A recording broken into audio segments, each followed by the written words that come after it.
Ngayong araw, ibabahagi ko na naman sa inyo ang mga kaganapan ko dito sa aking kusina, kung paano ang buhay negosyante ko dito. Kaya samahan nyo ako ibahagi sa inyo ang pakikipagsapalaran ko dito sa aking kusina. Kayo na ang bahala na humusga kung paano ko harapin ang mga pagsubok bilang isang negosyante na nagsusumikap na abutin ang mga pinapangarap sa buhay at nagsusumikap na maging maayos ang buhay para sa future, para sa pamilya.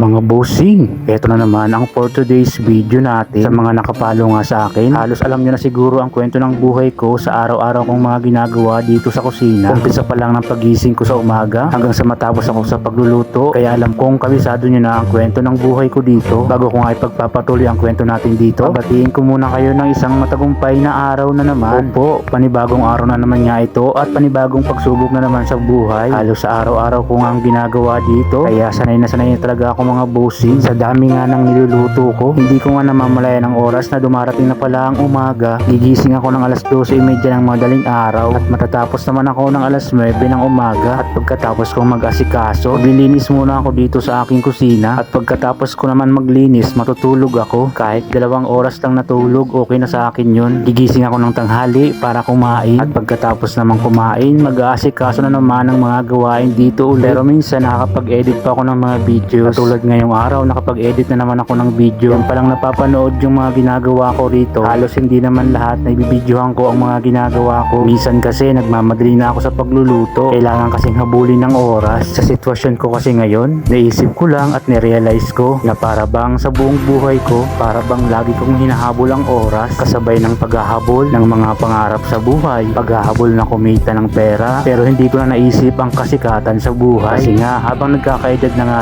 tayo, naisip ko na mas lalo tuloy tayong nagmamadali na maabot ang mga bagay-bagay na siguro parte na talaga ito ang pakikipagsapalaran sa buhay. Pero minsan, kahit sobrang busy natin sa buhay, huwag nating kalimutan na pahalagahan ang ating sarili dahil ang tunay na tagumpay ay hindi lang nasusukat sa dami ng pera o sa kasikatan, lalong-lalo na sa mga taong nakapaligid sa atin dahil ang tunay na kapayapaan sa buhay ay nasusukat sa ganda ng kalooban ng ating mga puso. Siguro yun ang dahilan kung bakit lalo tayo pinagpapala ng mahal na Diyos. Kaya sa mga taong araw-araw lumalaban ng pata sa buhay, patuloy lang tayong gumawa ng mabuti, patuloy lang tayong mag-share ng blessing dahil sa kabila ng lahat, maglalaho rin tayo na parang bula dito sa mundong ibabaw. Kahit na mawala man tayo dito at mayroon naman tayong maiwan na alaala at magandang kwento. Kaya mga bossing, panoorin nyo lahat ng mga kaganapan ko sa buhay ngayong araw. Sana suportahan nyo ang mga vlog kong ito. Kung bago ka pa lang sa panunood, hindi ka pa nakapollow, pakipollow naman po bossing. Kung nagustuhan mo yung kwentong ito, paki-like and share naman. Maraming salamat. Panoorin mo po hanggang sa matapos. Goodbye.